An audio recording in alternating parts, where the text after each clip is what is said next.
Assalamualaikum warahmatullahi wabarakatuh. Perkenalkan, nama saya Muhammad Ikrar Maulana dengan nomor stambuk 083 2018 0142, kelas C3 Ekonomi Kelembagaan. Secara ekonomi kelembagaan, aliran pemikiran ekonomi kelembagaan atau institusional muncul di daratan Amerika Serikat pada tahun 20-an, dan aliran sejarah institusional dikembangkan di Jerman. Aliran pemikiran ekonomi dan sejarah memiliki sedikit persamaan, yaitu sama-sama menolak metode klasik, tetapi aliran institusional menolak ide eksperimentasi sebagian yang dianut oleh aliran sejarah. Yang pertama, saya akan menjelaskan tentang sejarah pemikiran ekonomi kelembagaan. Sejarah pemikiran ekonomi kelembagaan terdiri atas 7, yaitu: pertama, sejarah pemikiran ekonomi kaum perintis sosialis.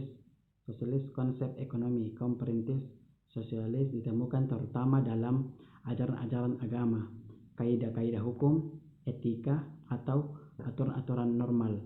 Misalnya, dalam kitab Hammurabi dari Babilonia tahun 1700 Masehi, masyarakat Yunani telah menjelaskan tentang rincian petunjuk-petunjuk cara berekonomi. Kedua, sejarah pemikiran ekonomi kaum merkantilis.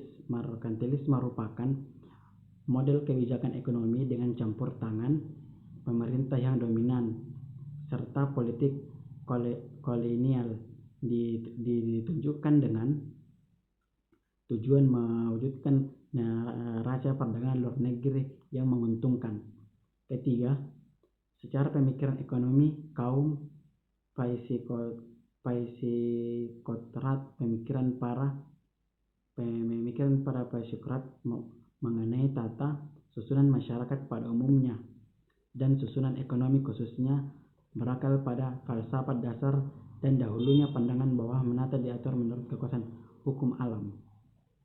Keempat, secara pemikiran ekonomi kaum klasik terbagi menjadi 2, yaitu pemikiran ekonomi yaitu menurut Adam Smith dan J.B. Simmons dan David Ricardo. 5. Sejarah pemikiran ekonomi Mastab sosialis. Pemikiran yang dibahas adalah tentang teori nilai pembagian kerja, teori kependudukan, dan kritik karena asumsi bahwa negaranya yang berhak untuk mengatur kejayaan bangsa. Keenam, sejarah pemikiran ekonomi neoklasik terbagi menjadi 3 pemikiran ekonomi, yaitu perintis analisis marginal, teori produktivitas marginal, dan pemikiran Marshall sebagai bapak ekonomi neoklasik. 7. Ekonomi kelembagaan lama dan baru. Munculnya aliran ekonomi kelembagaan sesungguhnya merupakan kekecewaan terhadap aliran ekonomi sebelumnya yang tidak mampu mengatasi krisis ekonomi khususnya di negara berkembang. 2. Penjelasan tentang pemikiran ekonomi yang sesuai dengan ide atau pendapat saya. Menurut saya, penjelasan pemikiran ekonomi yang terbaik menurut saya yaitu adalah menurut pendapat Thorstein Veblen. Beliau berpikir bahwa manusia sebagai membuat keputusan dalam ekonomi, juga motif ekonomi yang melatar belakangi setiap kegiatan adalah sepenuhnya benar sebagai sosial, atau justru berpikir bahwa manusialah yang dipengaruhi oleh faktor lingkungan seperti adat istiadat dan lembaga-lembaga tertentu.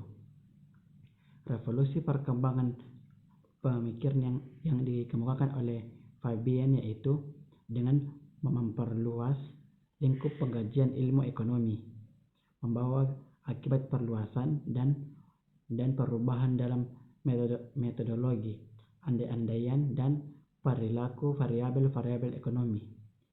Veblen melihat pengkajian ilmu dari berbagai aspek ilmu sosial sehingga diperlukan interdisiplin. Oleh karena itu, pula Veblen mendapatkan tuduhan bukan sebagai seorang pemikir ekonomi, tetapi sebagai seorang sosiologis.